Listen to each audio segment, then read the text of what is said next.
আমরা সবাই জানি বিজ্ঞান মানবজাতির তৈরি করার সবচেয়ে শক্তিশালী হাতিয়ারগুলোর একটা। এটা আমাদের মহাবিশ্বকে বুঝতে, পৃথিবীকে নতুন করে গড়ে তুলতে সাহায্য করেছে। কিন্তু একটা প্রশ্ন থেকেই যায়, বিজ্ঞান কি আসলেই সবকিছু ব্যাখ্যা করতে পারে? এই আলোচনায় আমরা ঠিক এটাই খুঁজে দেখব, বিজ্ঞানের সীমানা ঠিক কোথায়, আর কেন জীবনের সবচেয়ে গুরুত্বপূর্ণ কিছু প্রশ্ন হয়তো বিজ্ঞানের নাগালের বাইরেই থেকে যায়। এই সীমাবদ্ধতার ব্যাপারটা বুঝতে চলুন একটা বাস্তব উদাহরণ দেখি। কয়েক বছর আগের কথা, উত্তর ভারতে একটা নতুন ভাষা আবিষ্কার হলো, আর বিবিসির হেডলাইনটা ছিল এরকম। প্রথম নজরে এটা একটা সাধারণ খবর মনে হলেও এখানে বিজ্ঞান শব্দটা যেভাবে ব্যবহার করা হয়েছে সেখানেই একটা ছোট্ট কিন্তু খুব গুরুত্বপূর্ণ সমস্যা লুকিয়ে আছে। আর এটাই আমাদের আজকের আলোচনার একেবারে কেন্দ্রে রয়েছে। এই তো সমস্যাটা ঠিক এখানে। ভাষার অধ্যয়ন কবে থেকে বিজ্ঞান হয়ে গেল? আসলে এখানে বিজ্ঞান শব্দটা ব্যবহার করা হয়েছে পাণ্ডিত্য বা একাডেমিক স্টাডি বোঝাতে, কিন্তু এর সাথে একটা আলাদা সম্মান বা ওজন জুড়ে দেওয়া হয়েছে, যেন এটা ফিজিক্স বা কেমিস্ট্রির মতনই কিছু একটা। আর এইখানে একটা বড় বিভ্রান্তি তৈরি হয়।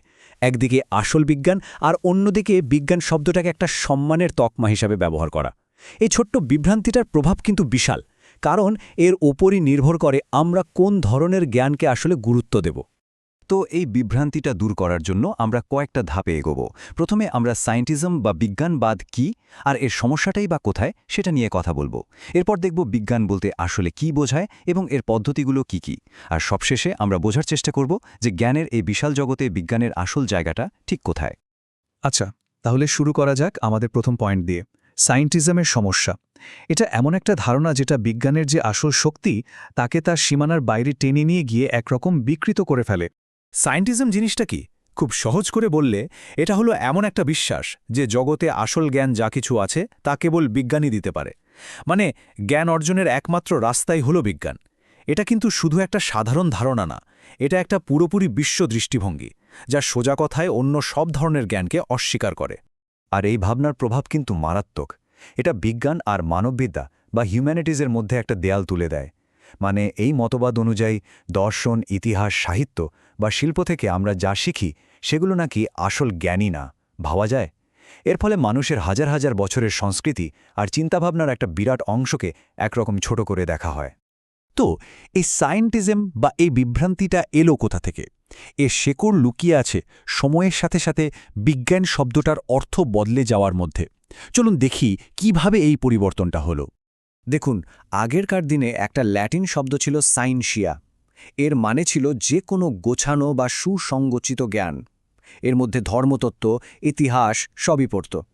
কিন্তু ১৯ শতকের পর থেকে বিজ্ঞান শব্দটা যেন ছোট হয়ে গেল। এটা তখন থেকে মূলত প্রাকৃতিক বিজ্ঞান মানে ফিজিক্স, বায়োলজি, জিওলজি এগুলোকে বোঝাতে ব্যবহার হতে শুরু করল। শব্দের অর্থের এই যে একটা সংকোচন, এটাই কিন্তু আজকের দিনের অনেক সমস্যার মূল। তাহলে প্রশ্ন হল, বিজ্ঞানকে কি বিশেষ করে তুলেছে?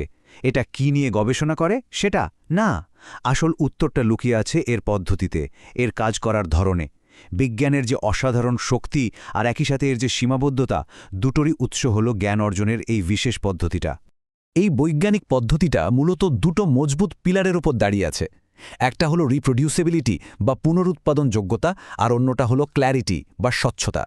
এই দুটো জিনিসই বিজ্ঞানকে এত শক্তিশালী বানিয়েছে এবং অন্য সব জ্ঞানচর্চা থেকে আলাদা করেছে। যেমন ধরুন ১৯ শতকের বিজ্ঞানী মাইকেল ফ্যারাডের কথা। উনি যখনই কোনো নতুন আবিষ্কারের কথা শুনতেন, সাথে সাথে নিজের ল্যাবে গিয়ে সেই পরীক্ষাটা আবার করে দেখতেন। কেন? কারণ তিনি জানতেন বিজ্ঞানের মূল ভিত্তি হলো এটা, সঠিক নিয়ম মেনে কাজটা করলে যে কেউ যে কোনো জায়গায় একই ফল পাবে। এটাই হলো পুনরুৎপাদন যোগ্যতা বা রিপ্রোডিউসিবিলিটি। কিন্তু এবার ভাবুন তো জুলিয়াস সিজারের হত্যাকাণ্ডের কথা। এটা যে ঘটেছিল তা তো একটা ঐতিহাসিক সত্যি, তাই না? আমরা এটা জানি। কিন্তু এই ঘটনাটা কি ল্যাবে আবার করে দেখানো সম্ভব? একদমই না। তার মানে কি দাঁড়ালো? এমন অনেক সত্যি এবং গুরুত্বপূর্ণ জ্ঞান আছে যা বিজ্ঞানের এই পুনরায় করে দেখানোর শর্তটা পূরণ করে না। এবার আসি দ্বিতীয় স্তম্ভে, স্বচ্ছতা বা ক্ল্যারিটি। একটা পরীক্ষা যে আবার করা যাবে তার জন্য তো এর ফলাফলটাকে খুব স্পষ্টভাবে বর্ণনা করতে হবে, তাই না? কোনো রকম ধোঁয়াশা রাখা চলবে না। আর ঠিক এই কারণেই বিজ্ঞান পরিমাপ আর গণিতের ওপর এতটা নির্ভর করে, কারণ সংখ্যা আর সমীকরণ হল স্বচ্ছতার ভাষা। কিন্তু ভাবুন তো, একটা সূর্যাস্তের সৌন্দর্য বা একটা আদালতের রায়ের ন্যায় বিচার কিংবা আপনার প্রিয় গানটার অর্থ, এগুলো কি সংখ্যা দিয়ে মাপা যায়? যায় না। এগুলো আমাদের জীবনের খুব গভীর অভিজ্ঞতা, কিন্তু এগুলোকে পরিমাপ করা যায় না বলে এরা বিজ্ঞানের স্বচ্ছতার মানদণ্ড পূরণ করতে পারে না। তাই এগুলো বৈজ্ঞানিক পদ্ধতির আওতার বাইরেই থেকে যায়। তো বিজ্ঞানের এই যে পদ্ধতিগত কাঠামো, এর কারণেই কিন্তু কিছু প্রশ্ন স্বাভাবিকভাবেই এর আওতার বাইরে চলে যায়। চলুন দেখি সেই বিষয়গুলো কি কি। এই বিষয়ে নোবেল যেই বিজয়ী জ্যাক মনোর একটা কথা আছে যা একদম সমস্যার কেন্দ্রে গিয়ে আঘাত করে। উনি বলছেন, বৈজ্ঞানিক পদ্ধতির মূল ভিত্তিই হল উদ্দেশ্য বা পারপাস দিয়ে কোনো কিছু ব্যাখ্যা করার ধারণাকে পদ্ধতিগতভাবে অস্বীকার করা। মানে বিজ্ঞান আপনাকে বলতে পারবে মহাবিশ্ব কিভাবে কাজ করে, কিন্তু এটা কেন আছে সেই প্রশ্নে বিজ্ঞান ইচ্ছাকৃতভাবেই চুপ থাকে। এটা এর ডিজাইন বা গঠনের মধ্যেই নেই। তাহলে এর সমাধানটা কি? আমরা এই বিভ্রান্তি থেকে বেরোব কিভাবে? উত্তরটা খুব সহজ।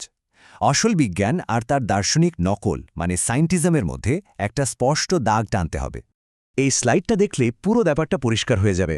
একদিকে আছে বিজ্ঞান, প্রাকৃতিক জগৎকে বোঝার জন্য একটা অসাধারণ শক্তিশালী টুল বা হাতিয়ার, আর অন্যদিকে আছে সায়েন্টিজম। এটা একটা বিশ্বদৃষ্টিভঙ্গি যা কোনো প্রমাণ ছাড়াই দাবি করে যে এই টুলটাই আমাদের জ্ঞানের বাক্সে থাকা একমাত্র টুল। এখানেই মূল পার্থক্য। সুতরাং মূল কথাটা হলো এটাই, সায়েন্টিজমকে বর্জন করা মানে কিন্তু বিজ্ঞানকে বর্জন করা নয়। এটা খুব গুরুত্বপূর্ণ একটা পয়েন্ট। আমরা বিজ্ঞানের অসাধারণ সাফল্যকে অবশ্যই সম্মান করব, কিন্তু একই সাথে এটা মনে রাখব যে এই পৃথিবীকে বোঝার জন্য আরও অনেক রাস্তা খোলা আছে, আরও অনেক ধরনের জ্ঞান জরুরি। তাহলে শেষ করার আগে একটা প্রশ্ন রেখে যাই। যদি বিজ্ঞান আমাদের সব প্রশ্নের উত্তর দিতেই নাই পারে, তাহলে একটা পরিপূর্ণ জীবন কাটাতে আর এই বিশ্বকে ভালোভাবে বুঝতে আমাদের আর কি ধরনের জ্ঞানের প্রয়োজন? ভাবুন তো একবার।